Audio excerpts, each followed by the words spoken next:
दोस्तों financial year 2023 and 2024 के लिए जो बजट था वो 1 फरवरी 2023 को प्रेजेंट किया गया एट पार्लियामेंट। जैसे कि हर बजट में होता है, गवर्नमेंट अपनी कुछ प्लान्स लाती है, गवर्नमेंट की कितने कितने एक्सपेंडिचर्स होते हैं, कितना कितना इनकम होता है, वो सब शो करने की ट्राई करता है गवर्नमेंट। हर बजट की तरह गवर्नमेंट डिफरेंट सेक्टर को कुछ पैसे एलोकेट करता है और कुछ प्लान्स वगैरह अपना बताता है। तो आपके दिमाग में हमेशा एक आता है कि गवर्नमेंट का जो रेवेन्यू है, गवर्नमेंट का रेवेन्यू कहाँ से आता है इन पैसों को फंडिंग करने के लिए। जो भी रेलवे को 2 लाख करोड़ दिया, या फिर घर बनाने के लिए प्रधानमंत्री आवास योजना में 10,000 करोड़ दिया, जो भी दिया है वो पैसा कहाँ से आता है गवर्नमेंट को। तो इस वीडियो में हम जानेंगे कि गवर्नमेंट का एस्टिमेटेड जो 2023-24 है उस ईयर के लिए एस्टिमेटेड रेवेन्यू सोर्स क्या है और एस्टिमेटेड एक्सपेंडिचर्स कहाँ कहाँ गवर्नमेंट करने वाला है, उस सब के बारे में डिटेल्स में जानेंगे। ओके, सो अगर हम एस्टिमेटेड रेवेन्यूज को बात करें तो यहाँ पे एक चार्ट पूरा दे रखा है और उस चार्ट में दे रखा है कि गवर्नमेंट को डिफरेंट सोर्स ऑफ रेवेन्यू क्या क्या है। मेजरली हमें लगता है कि गवर्नमेंट की जो इनकम टैक्स है वो गवर्नमेंट की सबसे बड़ी सोर्स है, लेकिन एक्चुअली ऐसा नहीं है।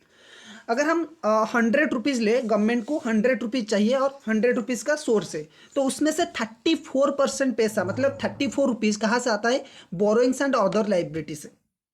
ठीक है, गवर्नमेंट अपना बॉन्ड वगैरह इशू करती है, अदर फॉरेन कंट्रीज से या फिर आईएमएफ से या फिर वर्ल्ड बैंक से लोन लेती है और वहाँ से आता है 34। अगर गवर्नमेंट का टोटल रिक्वायरमेंट 100 रुपीज़ है, उसमें से 34 रुपीज़ कहाँ से आता है, बोरोइंग्स एंड अदर लाइबिलिटीज से।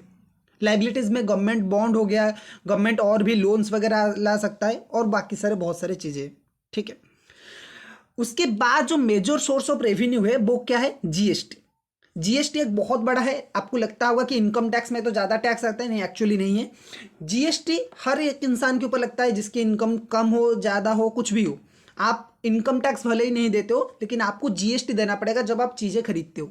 तो इसीलिए गवर्नमेंट का जो सेकेंड मोस्ट इंपॉर्टेंट रेवेन्यू है वो है गुड्स एंड सर्विस टैक्स, और वो आता है 17% का, यानी कि 100 में से 17 रुपये कहाँ पे आता है, आपका जीएसटी से आता है। तीसरा नंबर पे आता है आपका इनकम टैक्स। इनकम टैक्स से कितना आता है, 15%। चौथा नंबर पे आता है कॉर्पोरेशन टैक्स, कॉर्पोरेट्स जो है उनमें से जो टैक्स लिया जाता है वो आता है 15%। फिर आता है हमारा जो एक्साइज ड्यूटी है, यूनियन एक्साइज ड्यूटी पे, जो कुछ कुछ प्रोडक्ट के ऊपर है, जैसे कि सिगरेट हो गया और भी बहुत सारे प्रोडक्ट हो गया, पेट्रोलियम हो गया, उसके ऊपर आता है 7%। ठीक है, नॉन टैक्स रिसिप्ट की हम बात करें तो सिर्फ और सिर्फ 6% आता है।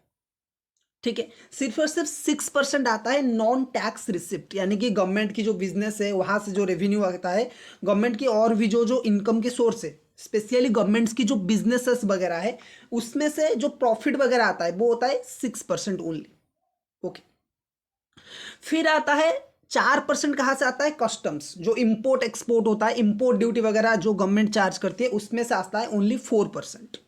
ठीक है, फिर आता है नॉन डेप्ट कैपिटल रिसिप्ट। ये नॉन डेप्ट कैपिटल रिसिप्ट सर क्या है, वो आता है 2% का। गवर्नमेंट जो अपनी स्टेक्स वगैरह सेल करती है ना, एलआईसी को जैसे प्राइवेटाइजेशन कर लिया, एलआईसी का कुछ परसेंटेज सेल कर लिया, और भी जो गवर्नमेंट कंपनीज है उनमें से जो जो परसेंटेज ये सेल करता है वहां से आता है 2%। तो ये 100%, अगर हम 100% ले इसमें से, तो सबसे बड़ा पार्ट कौन सा रहता है, लोन्स, जो कि एक बहुत ही खराब चीज़ है इंडिया के लिए। ठीक है, किसी भी कंट्री के लिए खराब होता है कि अगर उसकी गवर्नमेंट लोन पे ज़्यादा डिपेंडेंट है, लोन फंडिंग पे ऊपर ज़्यादा डिपेंडेंट है। ओके, सिमिलरली अगर हम बात करें कि सर पैसा जाता कहाँ से, अगर ये 100 रुपये गवर्नमेंट लाया तो ये 100 रुपये वो कहाँ पे खर्चा करेगा। ठीक है, तो उसको भी हम देखेंगे, रुपी गोज टू, और उसमें क्या लिखा है देखिए, सबसे ज़्यादा परसेंटेज कहाँ पे दिया है। ऑब्वियसली अगर आप लोन लाओगे तो सर आपको इंटरेस्ट तो पेमेंट करना पड़ेगा, तो इंटरेस्ट में जाता है 20%। जितना भी पैसा आता है 100 रुपीज़ में से, अगर गवर्नमेंट लाया है, उस 100 रुपीज़ में से 20 रुपीज़ आज इट इज़ इंटरेस्ट पेमेंट में चला गया।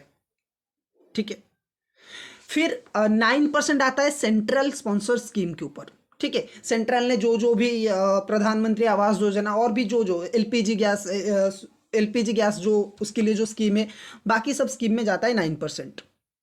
7 रुपये जाता है सब्सिडीज में। ठीक है, सब्सिडीज वगैरह जो भी चल रहा है, एलपीजी का सब्सिडी है और भी बहुत सारे सब्सिडीज है, उसमें जाता है। ठीक है, 8% जाता है आपका डिफेंस में। ठीक है, डिफेंस के लिए जो बजट होता है वो हमेशा सबसे ज़्यादा जाता है। ठीक है, तो उसमें जाता है 8%। Okay, state shares and taxes and duties, जो भी हमारा टैक्स कलेक्ट होता है जैसे कि जीएसटी हो गया और भी बहुत सारी चीज़ें हो गया, उसमें आपको पता होगा कि जीएसटी इक्वली डिवाइडेड होता है। जीएसटी अगर कोई 100 रुपये का गवर्नमेंट कलेक्ट कर रहा है तो उसमें से 50 रुपये गवर्नमेंट का रहता है, सेंट्रल गवर्नमेंट का 50 रुपये स्टेट गवर्नमेंट का रहता है। तो उस केस में जो टैक्सेस होता है या फिर जो इनकम टैक्स भी कलेक्ट होता है उसमें से सारा पैसा सेंट्रल गवर्नमेंट खुद नहीं रखेगा, उसमें से कुछ कुछ पैसा वो अदर पर्सन के साथ, अदर स्टेट्स के साथ शेयर करेगा। तो state shares of taxes and duties कितना है 18%, 18 रुपये स्टेट्स को देने पड़ते हैं, ठीक है। फिर आता है finance commission and other transports finance commission वगैरह जो भी है उसके ऊपर चार्ज किया जाता है कितना 9%, ठीक है। Capital central sector schemes, central government की जो प्रोजेक्ट्स वगैरह है, सेंट्रल गवर्नमेंट की जो बड़े बड़े प्रोजेक्ट्स है उसके लिए जाता है कितना 17%, ओके। और जो भी गवर्नमेंट के अदर एक्सपेंडिचर्स रहते हैं वो अदर एक्सपेंडिचर्स में जाता है 8%। पेंशंस जो गवर्नमेंट एम्प्लॉयज को दिया जाता है उसमें जाता है 4%, ठीक है। गवर्नमेंट एम्प्लॉयज हो गए, जो हमारी एमपी एमएलए जो उनके लिए जो पेंशन होता है वो होता है 4%, ओके। तो यहाँ पे इंडियन गवर्नमेंट की जो एक्सपेंडिचर्स है उसमें मेजर एक्सपेंडिचर क्या है 20% है, वो है इंटरेस्ट का। और जो सेंट्रल गवर्नमेंट की जो स्कीम्स है, मतलब सेंट्रल गवर्नमेंट को जो काम करना है, चाहे वो कंस्ट्रक्शन हो चाहे वो कुछ भी हो, मतलब इंफ्रास्ट्रक्चर डेवलपमेंट हो गया और कुछ भी हो गया, उसमें जाता है 17%, ओके, ठीक है। तो ये है पूरा गवर्नमेंट का इनकम का सोर्स एंड एक्सपेंडिचर का सोर्स। होपफुली आपको वीडियो अच्छा लगा होगा। अगर वीडियो अच्छा लगा है तो लाइक करिए। अगर ऐसे ही इन्फॉर्मेटिव वीडियो हमारी चैनल से आप चाहते हो तो चैनल को सब्सक्राइब कर लीजिए। हम मिलते हैं नेक्स्ट वीडियो में।